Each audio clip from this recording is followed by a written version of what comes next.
Some people think your success is measured by the amount of intelligence you have. Life has taught me it's not about that. It's about working hard towards your goal, never quitting until you get there. Don't stop till you get there. Let's pass.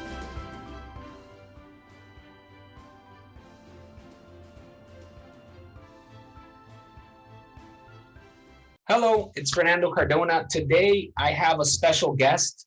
I have Petty Officer Rosa from the Navy, and he's going to talk to us about an MOS, Interior Communications Electrician. That's his main MOS. Even though he's a recruiter right now, his main job is that one, and he's going to talk a little bit about that in case you're interested.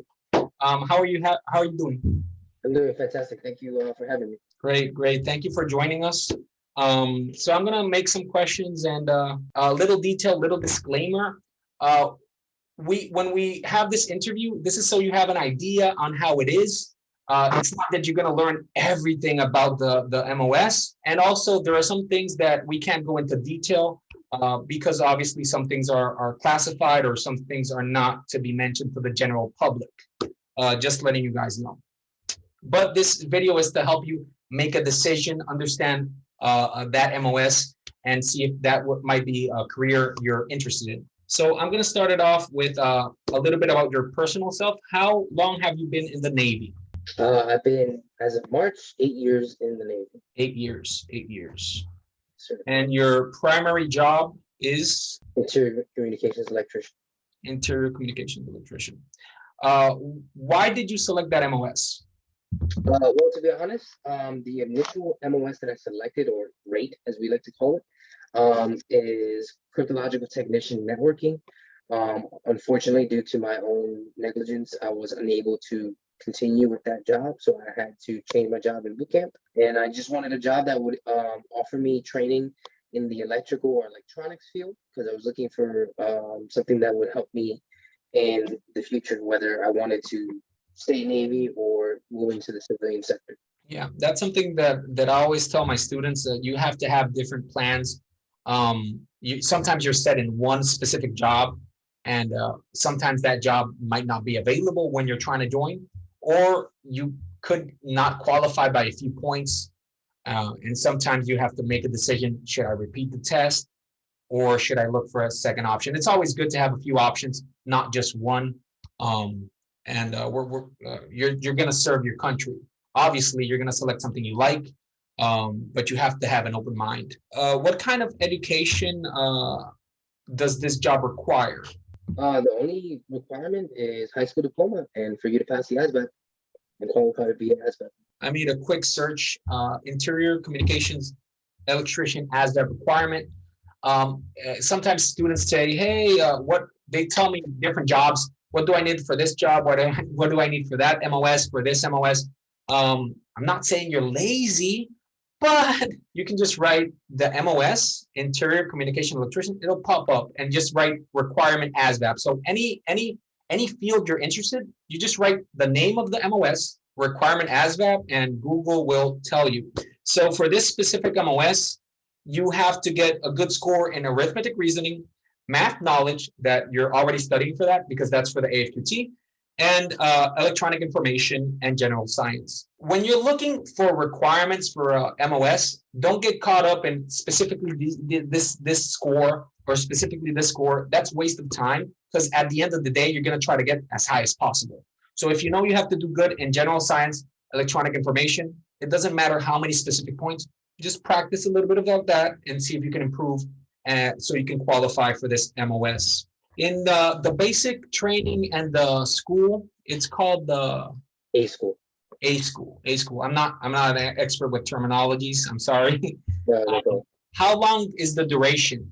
So basic training is 8 weeks long. That's Navy basic training. And then the duration for this school is roughly around 7 months, 7 to 9 months. So yeah, depending on how complex it is the longer. Yeah. Also, there's some hold periods that might come into play. People wait for classing up, things of that nature. So it can be anywhere between that time frame. What is the longest A school there is? You know, the MOS that has the longest A school is, if you that know. would be between ETN, which is Electronics Technician Nuclear, because for any nuclear program, you have to go first to the rating A school, and then you have to go through the nuclear pipeline, which is power school and prototype. And I know the Navy SEALs have a very long training period. They don't have necessarily an A school period. It's a little different during the pipeline, but it is a very long training period, roughly around 2 years. Same thing with ETN. Got you. After your A school, how difficult was transitioning from theory to putting it into practice in the field? Well, for me in particular, it was a little bit difficult because I had literally no experience with anything electrical. I just knew how to plug my laptop into the wall. So we have that in common. So it took a little while for me to catch on, but I had really good leadership and really people who were able to mentor me and break things down easily for me. And once I did catch on, it really started to flow easily. That's a good thing to know, that basically if you have doubts, there's going to be people who've been doing it that you can look for guidance and for help. That's important. Absolutely. And in terms of difficulty from 1 to 10, how difficult would you say this MOS is to put into practice and to do on a daily basis? Honest, because that's on such an individual basis. I've seen I get who really struggle, and I've seen people who take to it like they've been doing it their whole lives. I can only speak for myself. As for myself, I would give it about a 5. It wasn't extremely like brain-racking difficult, but it wasn't like washing dishes. Yeah, I get you. It also has to do with the willingness of the person on wanting to learn. Absolutely. And I was very eager to learn, so I was able to pick it up fairly quickly.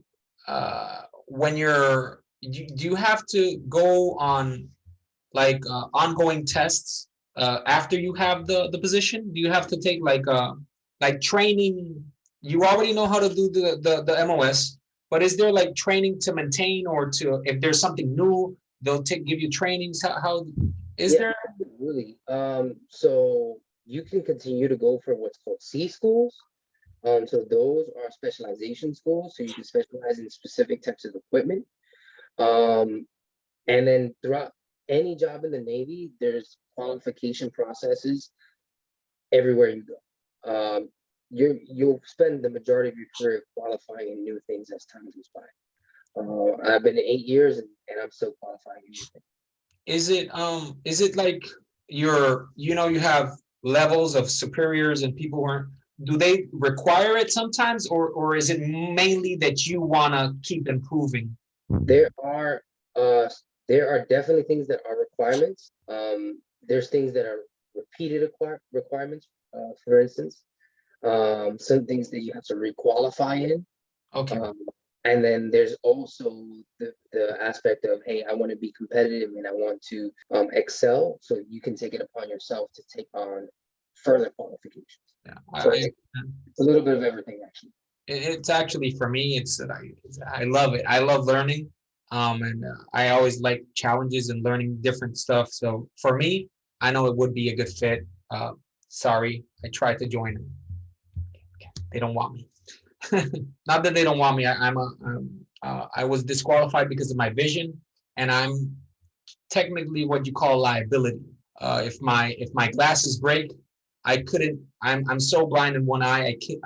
I see people blurry. If I don't have my glasses on, and I cover this eye, I literally see him blurry, and I couldn't differentiate the face up.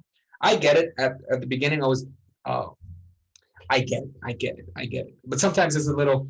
I wonder what if that would have happened. But things happen.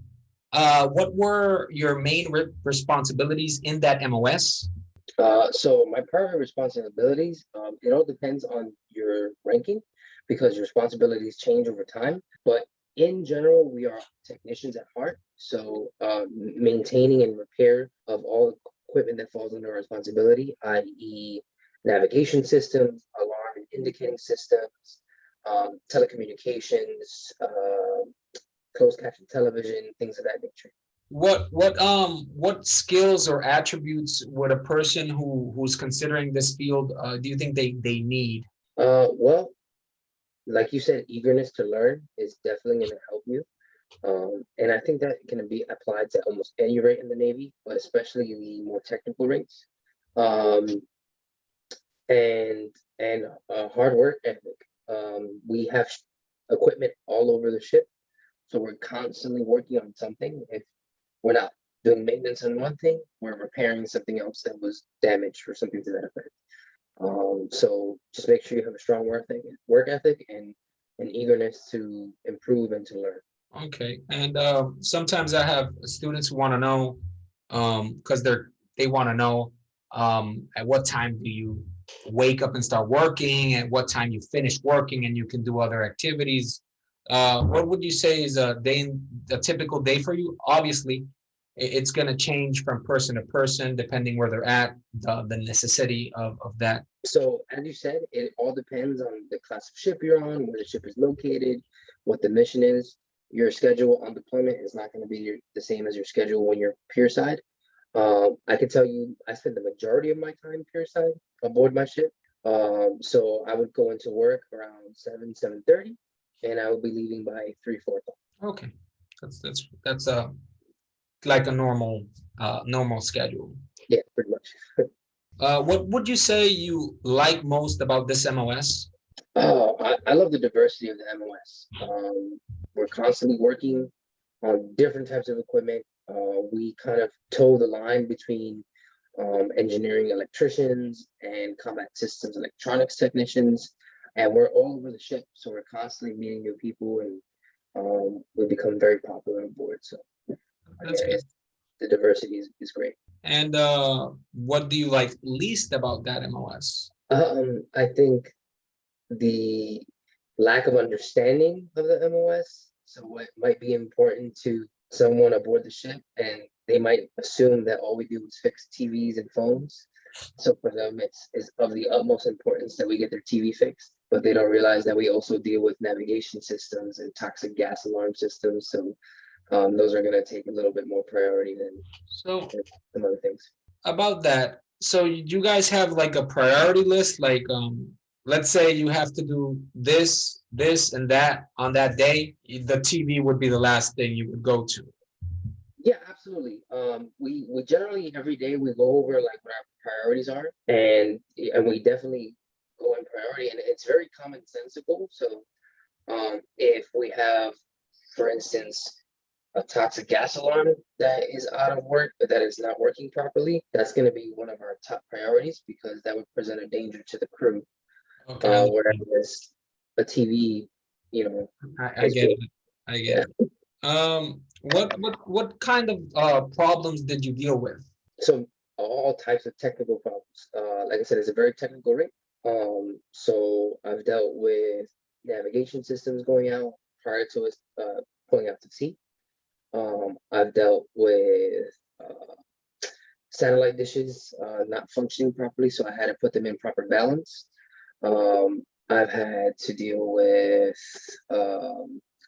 toxic gas alarm systems. Um, I've had to deal with a multitude of issues, I understand.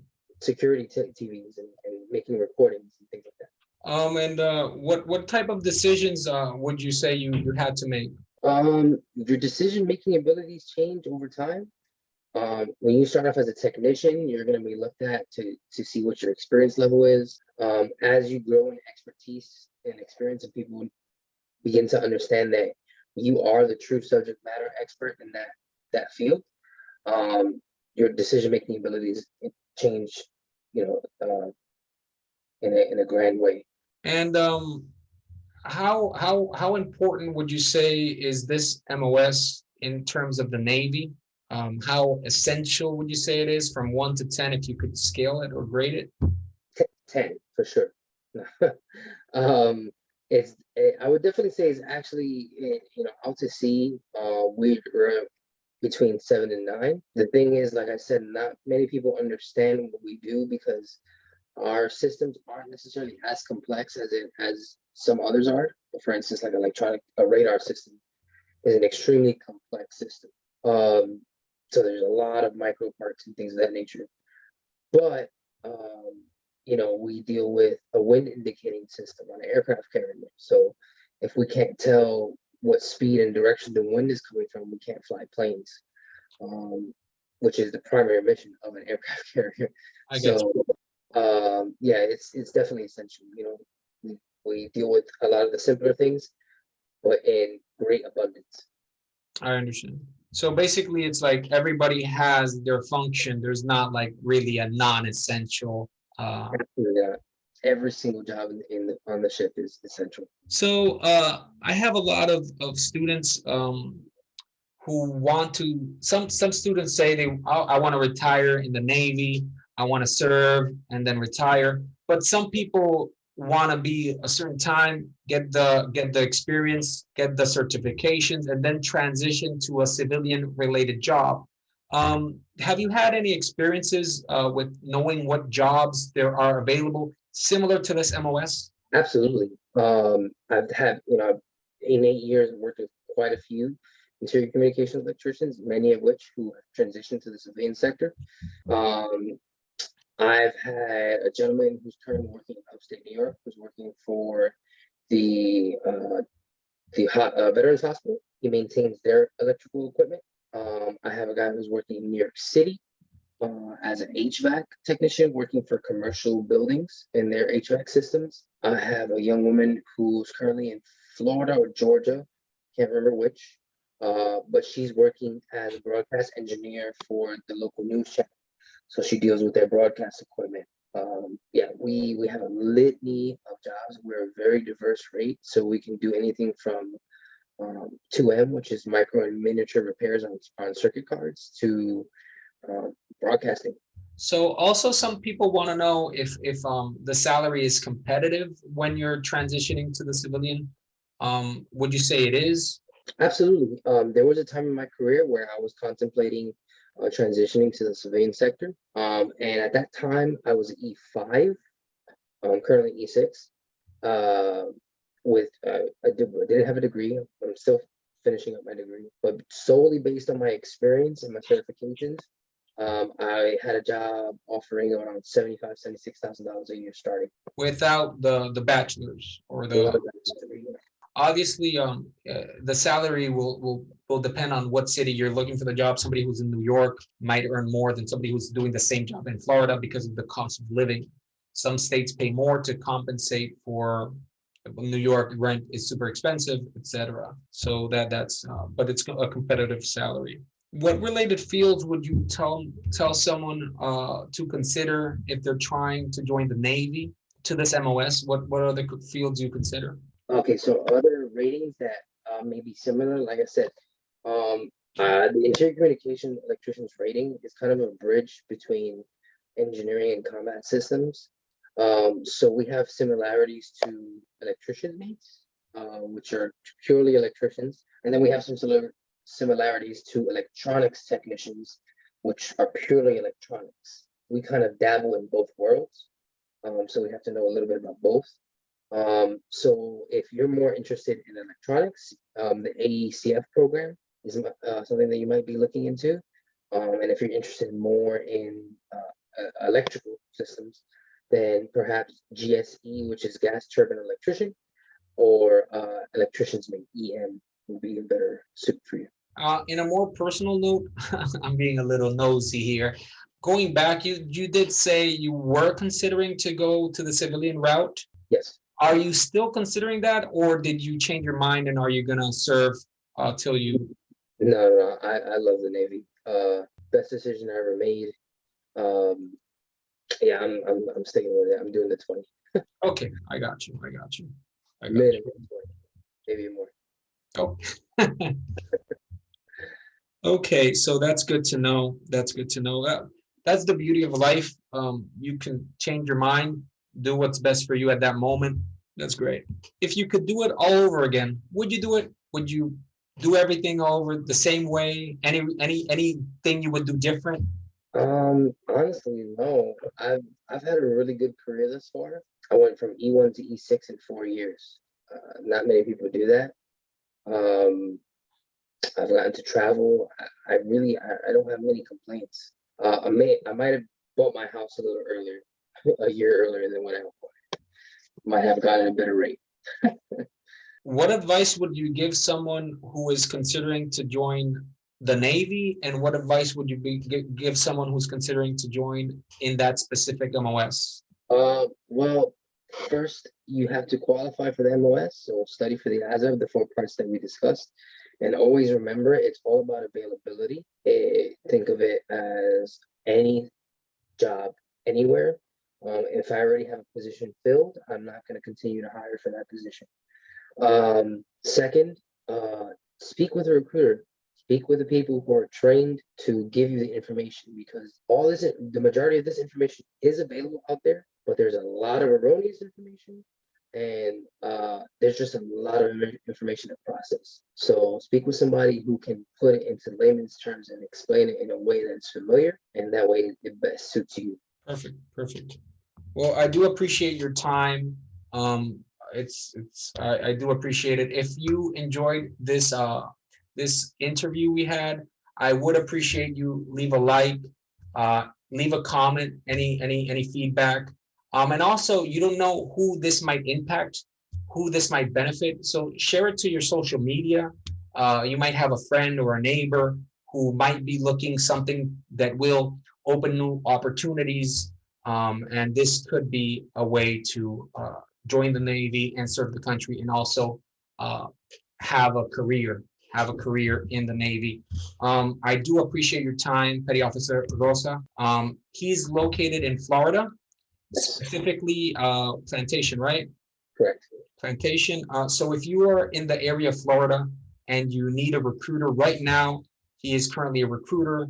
Are you going to be a specific time? Then you go back to your MOS? I've got about 22 months before I head back to my primary MOS. So I'll be with Florida for a while. So he's probably gonna message me when he finishes being a recruiter. Hey, Fernando, take that phone off. Or he might change his number. I don't know. But currently, this video is in 2021. The number is gonna be there in case you're looking for a recruiter. Sometimes you'll see that he's accessible because it's 9:24 p.m. He had a full day of work, and he's taking out of his time to talk about the primary MOS. I do appreciate that. That counts a lot, and he's accessible. And a lot of people sometimes complain to me, hey, my recruiter's ignoring me. You have no idea how many messages the recruiters receive daily.